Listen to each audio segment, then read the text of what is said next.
दोस्तों नमस्कार। हमारे एपीए पाम एनालिसिस चैनल में आप सभी का स्वागत है। दोस्तों आज हम जिस टॉपिक पर चर्चा करने जा रहे हैं वो विषय हस्तरेखा पामिस्ट्री के दुनिया में लोगों के नज़र में सबसे चर्चित विषयों में से एक रहा है। वो है मनी ट्रायंगल, एक भाग्यशाली त्रिभुज।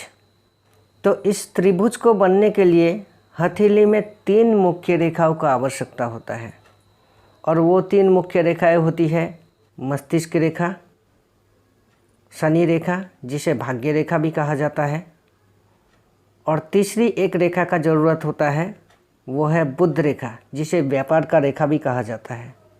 जो लोग मेरे नए व्यूअर्स हैं जिनको पामिस्ट्री का बिल्कुल भी अंदाज़ा नहीं है उनके लिए मैं बताना चाहता हूँ, हाथ में 7 मुख्य रेखाएं होती है और छोटे छोटे बहुत सारे रेखाएं होती है। तो वो 7 मुख्य रेखाएं होती है जीवन रेखा, मस्तिष्क रेखा, हृदय रेखा और ये शनि रेखा जिसे भाग्य रेखा कहा जाता है, ये बिजनेस लाइन जिसे व्यापार की रेखा या बुध का रेखा कहा जाता है, यश रेखा यानी सूर्य रेखा और ये विवाह रेखा। लेकिन इस मनी ट्रायंगल का फॉर्मेशन बनने के लिए हमें 3 मुख्य रेखाओं का आवश्यकता होता है। वो होती है ये मस्तिष्क रेखा, भाग्य रेखा और बुध की रेखा। ये 3 रेखा आपस में मिलकर बीच में एक त्रिभुज का आकृति बनाता है इस प्रकार से। इसी को मनी ट्रायंगल कहा जाता है। ये त्रिभुज बड़ा छोटा या टेढ़ी मेढ़ी थोड़ा सा हो सकता है, क्योंकि भाग्य रेखा कभी कभार इस प्रकार से किसी का हथेली में आता है या किसी का मणिबंध से आता है।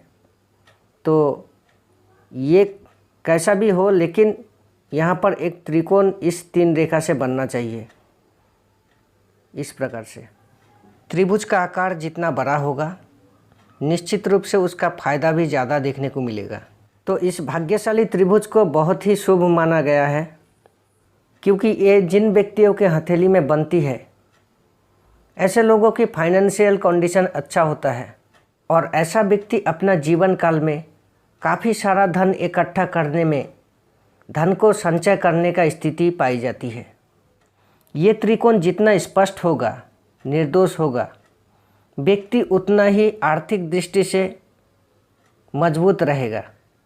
यानी ऐसा व्यक्ति अपना नीड को पूरा करने के लिए पैसे की कोई कमी नहीं रहेगा। ऐसा व्यक्ति करोड़पति, अरबपति हो सकता है, लाखों का कमा सकता है। यानी व्यक्ति की जिस टाइप की कंडीशन रहेगा उस हिसाब से वो व्यक्ति अच्छा खासा इनकम कर सकेगा। मतलब कि व्यक्ति जो कमाएगा उसमें से कुछ सेविंग भी करेगा और ऐसे करते करते व्यक्ति काफ़ी सारा धन इकट्ठा करने में सक्षम होगा और कमाया हुआ धन सही जगह पर सही ढंग से इस्तेमाल कर पाएगा। मगर इस मनी ट्रायंगल का, भाग्यशाली त्रिभुज का पूरा फ़ायदा पाने के लिए कुछ कंडीशन होता है और वो सारे कंडीशन अगर फुलफिल होता है तो इस भाग्यशाली त्रिभुज का 100% फ़ायदा व्यक्ति को मिल पाएगा। पहली बात तो ये है कि ये त्रिकोण प्रॉपर तरीके से बनना चाहिए।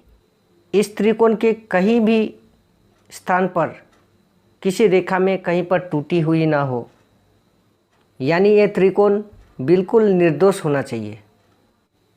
यहाँ की रेखा कहीं पर टूटा हुआ हो या गैप नज़र आए, मान लेते हैं जैसे इस प्रकार से यहाँ पर कोई गैप नज़र आए, रेखा टूटी हुई हो, तो ऐसे व्यक्ति को इस त्रिकोण का पूरा फ़ायदा नहीं मिलने वाला है। इसका मतलब ये होता है कि ऐसा व्यक्ति अच्छा खासा पैसा कमाएगा तो ज़रूर, क्योंकि मनी ट्रायंगल का बनना ये अपने आप में फाइनेंशियल कंडीशन ठीक होने के बारे में दर्शाता है। तो इस प्रकार के टूटी हुई स्थिति त्रिकोण की 3 रेखाओं में से कहीं पर भी हो सकता है। जैसे मान लेते हैं इस जगह पर ये मनी ट्रायंगल खुला हुआ हो, तो व्यक्ति जिस हिसाब से पैसे को कमाता है उस हिसाब से पैसा जल्द खर्च भी हो जाता है। यानी पैसा हाथ में टिकता नहीं, पैसे को ठीक से यूटिलाइज नहीं कर पाते और पैसा जो है वो खर्च हो जाता है। दूसरी बात, इस त्रिकोण के बीच में कहीं पर भी कोई तिल का निशान या क्रॉस का निशान नहीं बनना चाहिए। ऐसा होने पर ये इस बात को भी संकेत देता है कि ऐसा व्यक्ति की कमाया हुआ धन किसी भी प्रकार से नष्ट भी हो सकता है।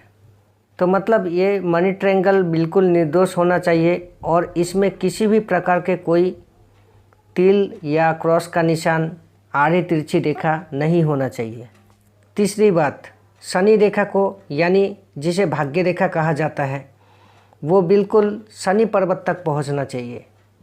ये शनि पर्वत का क्षेत्र होता है मध्यमा उंगली के नीचे, तो ये भाग्य रेखा बिल्कुल शनि पर्वत तक पहुंचना चाहिए। यदि ये रेखा कहीं पर भी रुक जाए, जैसे यहाँ पर चलते चलते कहीं पर रुक जाए, शनि पर्वत तक ना पहुँचे, तो व्यक्ति पूरी तरह से एलिजिबल नहीं है इस मनी ट्रायंगल का फ़ायदा पाने के लिए। हाँ, बाद में हो सकता है ये रेखा शनि पर्वत तक पहुँचे, तभी इसका मनी ट्रायंगल का पूरी तरह से फ़ायदा मिलते हुए देख सकते हैं।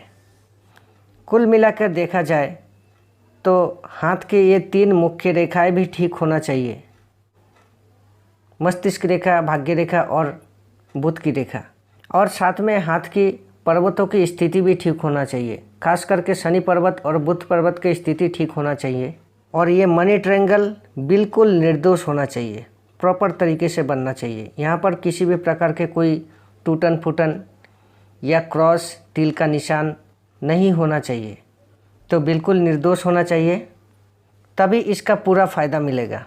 अगर ये सारे कंडीशन फुलफ़िल होने में कुछ कमी रह जाए, लेकिन ये त्रिकोण जो है, ये मनी ट्रायंगल बिल्कुल निर्दोष बन जाए, तो भी व्यक्ति को इस मनी ट्रायंगल का ज़रूर फ़ायदा मिलेगा और काफ़ी मिलेगा, लेकिन उसमें थोड़ा सा कमी भी रहेगा। यानी पूरा फ़ायदा पाने के लिए, तो इस मनी ट्रायंगल का 100% फल पाने के लिए ये सारे कंडीशन अगर फुलफ़िल होता है तो आपको इसका 100% फ़ायदा ज़रूर मिलेगा। तो दोस्तों, ये कुछ बातें थी भाग्यशाली त्रिभुज मनी ट्रायंगल के बारे में। दोस्तों, यदि वीडियो अच्छा लगे तो कृपया वीडियो को लाइक करें, शेयर करें और साथ ही साथ चैनल को भी सब्सक्राइब करें। तो इस वीडियो में बस इतना ही। धन्यवाद।